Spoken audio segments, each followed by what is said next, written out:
कोई शख्स क्लैरिटी नहीं दे पा रहा कि आखिर क्या फैसला हो चुका है इसी पर कि क्या वाकई डेडलॉक है, स्मूथ सेलिंग है, मामलात हल हो गए हैं या फंसे हुए हैं। तीन लोग जो इन चीजों पर बड़ी नजर रखते हैं, कामरान खान साहब, मोहम्मद मालिक साहब और अयाज अमीर साहब से बात करेंगे। सबसे पहले कामरान खान साहब से। कामरान खान साहब अस्सलाम वालेकुम। वालेकुम अस्सलाम। कामरान साहब, आपकी रीडिंग क्या है? क्या मैच वाकई कहीं अड़ गया, मैच फंस गया किसी जगह?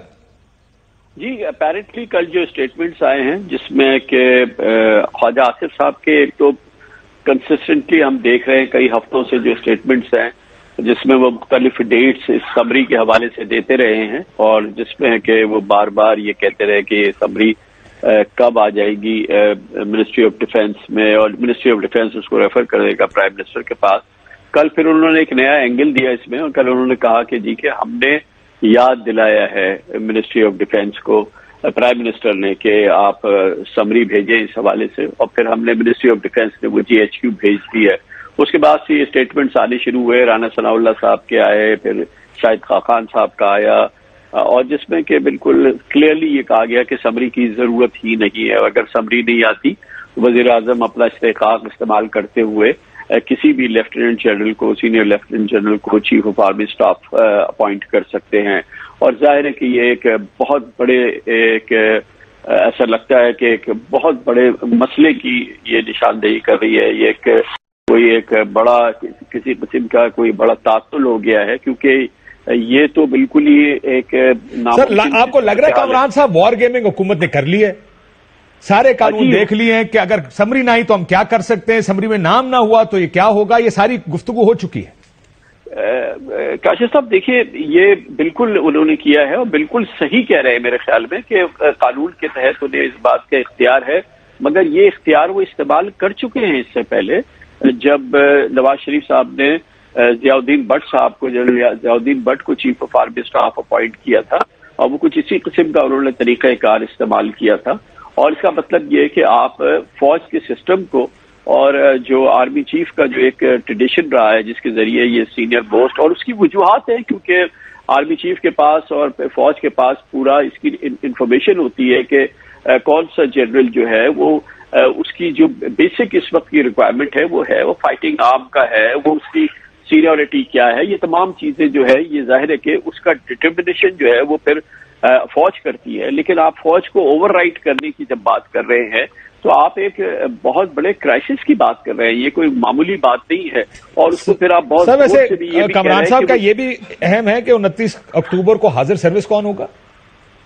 जी देखिए, इसमें बिल्कुल हमने जितने भी जनरल से बात की है जो कि जनरल ऑफिसर हैं और जो कि रिटायर्ड बेसिकली जनरल ऑफिसर्स हैं, आपने वो पब्लिक डोमेन में है। जनरल आसिफ यासीन की बात है, जनरल तारिक खान ने मुझसे ये बात की है, जनरल नईम खालिद लोधी ने ये बात की है। ये सारे सीनियर लेफ्टिनेंट जनरल है पाकिस्तान आर्मी के, और मेरी इतलात के मुताबिक ये बात एक तरह से डिटरमिन हुई है कि 29 को जो सर्विंग जनरल होगा वही इस ओहदे का अहल होगा या एलिजिबल होगा इस ओहदे के लिए। सर, सर्विंग 3 स्टार या सर्विंग 4 स्टार?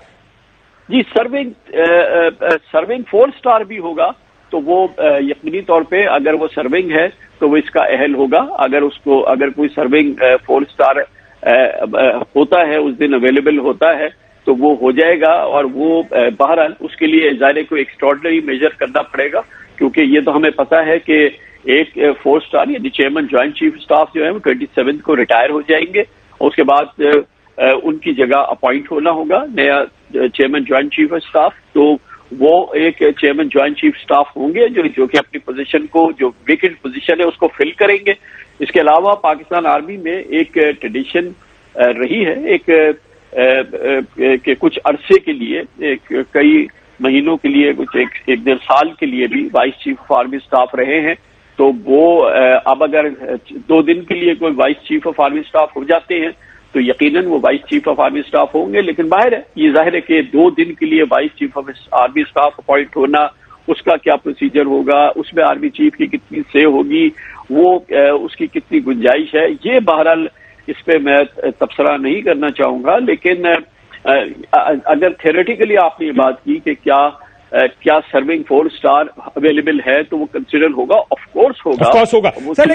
لیکن ایک اور بات ہے کامران صاحب، مسئلہ یہ ہے کہ یہ سوابدید ویدر وی لائک اٹ اور ناٹ، دیکھیے قانون ہے نا، قانون یہ ہے کہ سوابدید وزیر اعظم پاکستان کے ان کے سامنے نام بھیجے جائیں گے unless there is a technical issue. دیکھیں اب یہاں پر ایک ٹیکنیکل ایشو بھی ہے کہ جس کو بار بار کہا جا رہا ہے کہ یہ دیکھیں یہ ٹیکنیکل ایشو تو ہے، ورنہ انسٹیٹیوشن کی مرضی تو نہیں ہونی چاہیے. یہ مرضی تو آپ نے جب کہہ دیا کہ 5 نام دیں، وزیر اعظم پاکستان فیصلہ کرے گا، جو بھی کرے گا وہ وزیر اعظم پاکستان فیصلہ کرے گا. یہ پچھلی 2-3 اپوائنٹمنٹ سے نظر آ رہا ہے کہ انسٹیٹیوشن اپنی مرضی بتاتا ہے کہ جناب یہ نہیں یہ ہوگا. Is that correct? کیا یہ آپ کے خیال میں ٹھیک ہے؟ دس از ایبسلیوٹلی کریکٹ کہ ثوابدید 100% پرائم منسٹر آف پاکستان کی ہے. جو نام ان کو بھیجے جائیں ان میں سے وہ ایک کو سلیکٹ کرتے ہیں، ان کا فیصلہ ہے کہ ان 5 ناموں میں سے وہ کس کو سلیکٹ کرے. ابھی ہم ایک ٹیکنیکل بات کر رہے تھے جو آپ نے کہا تھا کہ 29 کو کیا صرف ضروری ہے کہ جو سرونگ آفیسر ہو اسی کو سلیکٹ کیا جائے، تو وہ بالکل جو ہم نے بات کی ہے جتنے بھی سینئر لوگوں سے بات کی ہے جو سرونگ ہے یا ریٹائرڈ ہے، ان کی رائے یہی ہے کہ سرونگ آفیسر جو ہوگا وہی اہل ہوگا آرمی چیف بننے کے، یعنی کہ سرونگ 3 اسٹار ہوگا تو وہ آرمی چیف. پھر آپ نے کہا کہ کیا ایک 4 اسٹار اویلیبل نہیں ہو سکتا، تو جی 4 اسٹار کے لیے یہ ظاہر ہے کہ ایک اسپیشل پروموشن ہوگی اور وہ 2 دن کے لیے ہوگی یا 3 دن کے لیے ہوگی. اس کے بارے میں میں کوئی رائے دینا نہیں چاہتا، لیکن اگر ایسی ہوگی پرائم منسٹر یہ ایسا کرتے ہیں، آئی ڈونٹ نو اس میں آرمی چیف کی فوج کی کیا رائے ہوگی، اس کی ضرورت ہے یا نہیں. مگر یہ کہ ابھی جس طرح کی گفتگو ہم کل سے سن رہے ہیں اس میں بظاہر یہی لگ رہا ہے کہ اس معاملے پر ایک ڈیڈ لاک ہے، اور یہ ڈیڈ لاک جو ہے وہ ریزالو کسی وقت بھی ہو سکتا ہے، آج ہو جائے کل ہو جائے کیسے بھی ہو جائے، اور اس ڈیڈ لاک کو بہرحال ریزالو ہونا بھی چاہیے اور مجھے یقین ہے کہ انشاءاللہ تعالی ہو جائے گا یہ. اور یہ اس کے لیے کوئی سولوشن کوئی بہت ہی راکٹ سائنس نہیں ہے، سمپل سولوشن بھی ہے. آئی ہوپ کہ وہ ایکسرسائز کریں گے سب مل کے. Complex problem some times have سمپلر solutions.